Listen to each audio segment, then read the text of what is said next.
Welcome to Blissfully Aging. I'm your host, Chris Stewart of Advanced Home Care Solutions.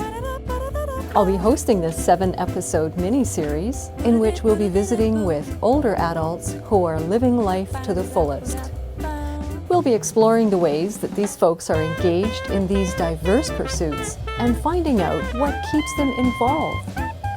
We'll be talking with seniors who are healers, swimmers, runners, entrepreneurs, performers, and artists. The purpose of this mini-series is to show others that it's never too late to take up activities. We'll see how they've moved away from the stereotypes generally associated with growing older.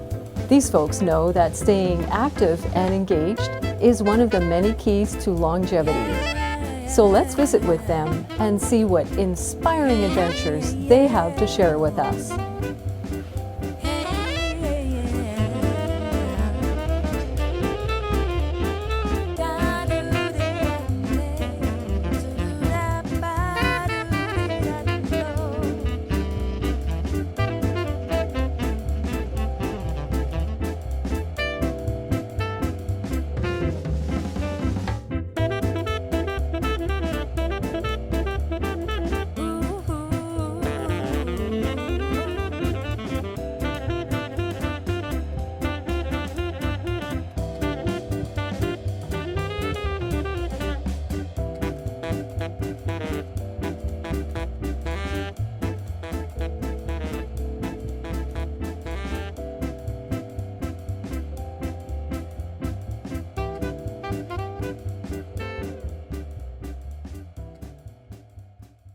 Welcome to Blissfully Aging's Extreme Sports episode. Extreme sports is not really meaning extremely dangerous. It's just that these folks are extremely involved on a daily basis. Our first guest is Liz Borrett. Liz is a 75-year-old marathon runner. She began running at age 64. She's participated in over 50 marathons and has many medals to show. She recently ran in the Boston Marathon in a time of just over 4 hours, which was 30 minutes faster than the next person in her age category. She's always been athletic her whole life, but she had come to a place in her life where she wanted a little bit more social opportunities. She found that running provided just that. Our second guest is Dieter Hotz. Dieter is an outdoor enthusiast. He excels in cross-country skiing, snowshoeing, hiking, biking, and many more activities. He's an avid hiker of Knox Mountain. He does this several times a week. He also undertakes arduous hikes in some of the bigger mountain ranges. He hikes for pleasure though, not necessarily for fitness, he says. Let's visit with these folks and see what keeps them charged up.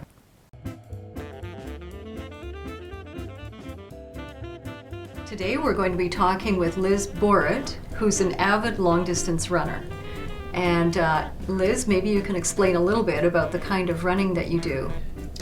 I mainly do half marathons or full marathons, just do a running. I don't do any, I have done a triathlon, but I'm not a swimmer and I'm not a biker, but a running is where my skills are. Okay, and so a half marathon, how many miles or kilometers is that? It's 21 kilometers. So it's a half marathon, a full marathon is 42 plus 2. Oh my gosh. So what's the usual length of time it takes to complete both of those? Half marathon takes me around 2 hours, and the full marathon anywhere from 4 hours to 4 hours and 25 minutes. That's really amazing. I can't imagine running for that period of time. How long have you been doing this for? I did my first marathon in Hawaii in '03, and it was a marathon that was a fundraiser for the Arthritis Society, and the idea was presented to me and I thought, that's something different to do, so I did do the full marathon in Hawaii. Oh my gosh, that's pretty amazing. Now, I hope you don't mind if I ask you, most runners are 20s, 30s, 40s, some even in their 50s. I suspect you're older than the age of 50. Can you tell me your age? I'm 75 and I will be 76 in February. I did my first run when I was 63 years old. What prompted you to start running at age 63? Well, it was a fundraiser for the Arthritis Society in Hawaii, and Hawaii actually was a big attraction. The run probably was secondary, and then the fundraising was probably more difficult than the run or the plan. Oh. A lot of work in collecting money and getting pledges. Okay, but you got to Hawaii, you got in the run. Did it meet your expectations? It did. I ran as part of a team, so when there's a bit of frustration because I tend to be fairly competitive, so I was running with other people, and no sooner got my second foot over the finish line than I had registered for the Vancouver Marathon because I wanted to do my own run. Oh, so. Good for you. Wow. Wow, it sounds like you just charge ahead with things. Well, good for you. So what's been the most exciting moment in your running? I think probably the most exciting is the training, which there's a real fellowship with runners. There's a social component to running that is probably as important as the run itself. Okay. And it's a very easy way to keep fit. Oh, good. So do you run with a particular group around here or a couple of different groups? I have several groups. I'm with the Kelowna Running Club, and I'm also with the Running Room. And there's a group of young people I run with because I enjoy youth. So how do you fare against the youth group that you run with? Are you one of the faster ones? I'm fairly competitive with them. I keep up with most of them. And some I'm faster than they are, but also we learn a lot from each other. Right. So when you started running, was there any special equipment involved? I would imagine you had to buy proper shoes. Anything else? Any other gear? We wanted decent wick-away clothes that, for your t-shirts and your shorts, but the most important probably are your shoes. And you want a good shoe, you want a shoe that fits you well and that feels comfortable to run in. Right. So you haven't had any ill effects health-wise from running, I take it. Otherwise, you probably wouldn't have continued. No, I feel really fortunate because I haven't had any major injury. And if I have anything that even indicates I might be hurting, I'm really quick to go to physio or go to chiropractors or have massages. Right. And that's part of taking care of myself. Of course. So the whole purpose of our series is to encourage older adults to begin to participate in something that they had maybe been thinking about doing, but were a little tentative or hesitant about it, maybe didn't know how to. What kind of advice could you give an older adult who might be thinking this is an exciting thing to take up? First thing, I would get involved with a club. Because there not only is runners, but there's also walkers, and your introduction to distance running or walking is with other people, and that's partly the motivation. If you make a commitment to other people, you're likely to do it yourself. That makes a lot of sense, kind of like the buddy system, right? Yeah. Okay, great. So any tips to an older adult who might want to take this up other than what you've already mentioned? Well, I think probably the last thing they should be worried about is their age, because it's more their fitness, their passion, just another interest in their life, and it also gives an opportunity to meeting other people. Okay. So what keeps you involved? Is it the fellowship, the knowing that you're in really good health? This is keeping you in good health? What is it that keeps you really passionate about this? If there was any one thing, what would it be? I think it's a very easy way to keep fit. Okay. And certainly the friendship is an important part of running. Okay. So where have you gone to runs this past year? I did Boston in April. Okay. I did Whistler. I've been to Kamloops, Calgary, and most of those runs were half marathons. Okay. And in all of my runs, I have been first in my age group. Oh my gosh, that's quite an accomplishment. So I've done well. Oh, that's great. Your family must be tickled about that. And I've got two sons, and they also, my one son runs, my other son has arthritis, so he isn't able to do a lot of running.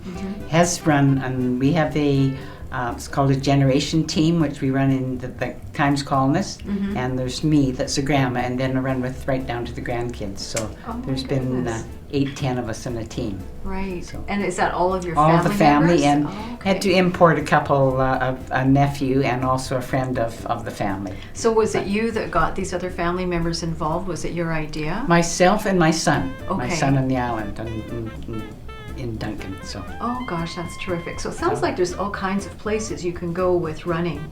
there is at least one run a week. All year okay. round, if you want to. In Canada? In Canada, the States. Destination runs are becoming more okay. popular. So going to a popular city or resort or something, and there's a run based out of there. Yeah. And you have to register. You have to know ahead of time. You have to have made the decision to do the run before the actual run happens. Because Okay. you register and show up for the run and run. Now, I've heard of the Ironman triathlon series. Have you ever thought of doing anything like that? I've done a mini try. It's just Oh, try okay. because I'm not a swimmer, and I've done just a try here in Kelowna. But I will work as a volunteer, and I will work in the support position rather than actually participate in triathlons. Right. Well, it sounds like you've got your hands full with your own runs that you do. How many runs a year do you do? On average, I would probably do at least one run a month. Okay. So what's the farthest away you've ever been to do a run? I did one in Africa. I hiked Kilimanjaro and then did the Kilimanjaro half marathon. Oh my goodness. You hiked it and then you did the marathon. Yeah, we did the marathon after. That sounds after the hike. ridiculously exhausting. I think that would tire the average person out just thinking about it.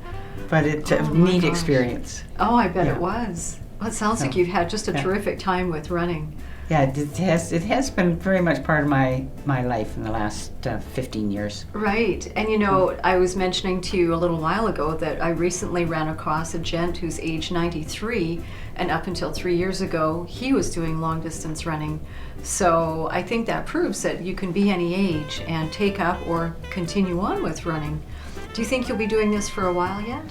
Well, I think I probably will be. If it isn't my idea, my friends will come up with a plan that will work for me and for them. So. Oh, that's great. So it's- Wonderful. Well, thanks for visiting with me today. It's been a great privilege to talk with you.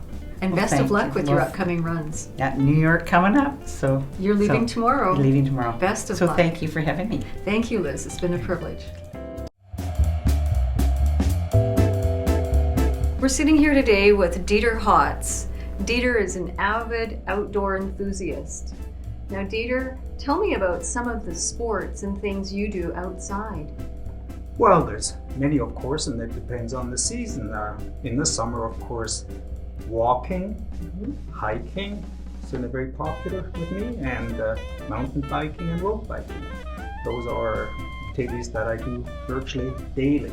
Okay. But when I say daily, it doesn't mean that it's a 5-hour-a-day kind of exercise. I do it for fun, primarily. And if in the process it happens to be exercise and good for me, well, that's an extra benefit. But the pleasure is really what I'm going after. What you're after. Well, that's a pretty good outlook. Now, what about in the winter time? What do you find to do?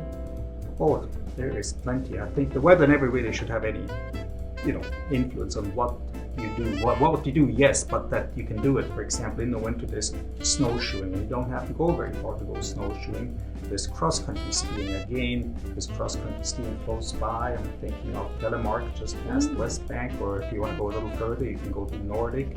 There's cross-country trails there and snowshoe trails. And of course, being a Swiss, I'm an avid downhill skier, and do a lot of downhill skiing as well. It seems to me that snowshoeing has made a comeback in recent years. Is that very expensive to get into for a beginner? Well, that is the absolute beauty. I mean, if somebody was asking me, what should they do, to start out with? As much as I love skiing, I would say, skiing is so expensive. Why don't you just start out snowshoeing or cross-country skiing? Because snowshoeing, you can do that right here on a snowy day. You don't have to go very far. So is it expensive? No. I mean, you have pants, you have a winter jacket, you have a tube, you have gloves, and you have a pair of snowshoes that cost you anywhere from $50, $60, $70 to yeah, 200 if you want something fancy.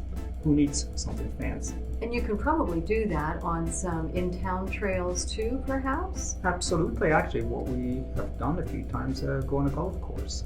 Oh, they don't mind. Well, it was it was at night. Actually, had planned something else, and it worked out. We couldn't get there, so we ended up on a golf course, and there was no hassle. I mean, you know, snowshoeing doesn't cause any damage. I guess in planning, it might be best to ask for permission. We Yes, wouldn't want absolutely. to trample on Yeah. any greens that are under snow. Right. So right. snowshoeing, okay. And what about when there's no snow on the ground, but it's, well, not even weather dependent, but what else is there to do that's easy to get into for a sport? Well, you know, outdoors? so often in the winter there is actually no snow on the ground in town. So you can just, if you hike in the summer, why not hike in the winter? You can go along the lake, you can go towards Paul's Tomb, which is near Knox Mountain. Right. You can hike up Knox, whether that's halfway up or all the way up. Mhm. So you don't even need any equipment whatsoever. You don't even need snow. It's winter, it's cold, and people think, oh my God, it's so cold, I don't want to go outside. Well, dress warmly and do it. Now, you've done some pretty intensive hikes. Right. And I think you were telling me a little while ago that you've even hiked into the Rocky Mountains and on glaciers. Oh yes. Now, that's not for someone who's just a beginner at learning how to hike. So you've probably been doing this for many years, have you? Well, how about, well, I'm 67 years old now. I probably started hiking when I was 2 years old. So let's say I've been hiking lifelong. yeah, the last 65 years. I grew up, you know, in the Swiss Alps. So of course, hiking just is what you did in your pastime. And we have such beautiful mountains in BC. I've seen some of the pictures. You were kind enough to pass them along to me. They're stunning. Yeah, But well, back to what might be more easier for folks in town to do. You know, we have the lovely Mission Park Greenway, so that's a great place to walk, especially with a buddy. yeah, actually, I hike there a lot. And as you said, with a buddy, we meet and we hike maybe, I don't want to call it hiking, we walk about an hour. And the beautiful thing is it's flat. You don't have to watch your step. You can socialize, you can talk. And then after it's all over, well, go for a cup of coffee and a muffin.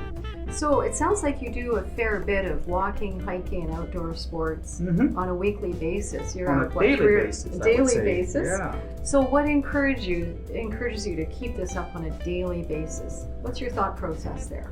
Well, you know, I guess it has always been a way of life. Mm-hmm. You know, I don't have to really think about it.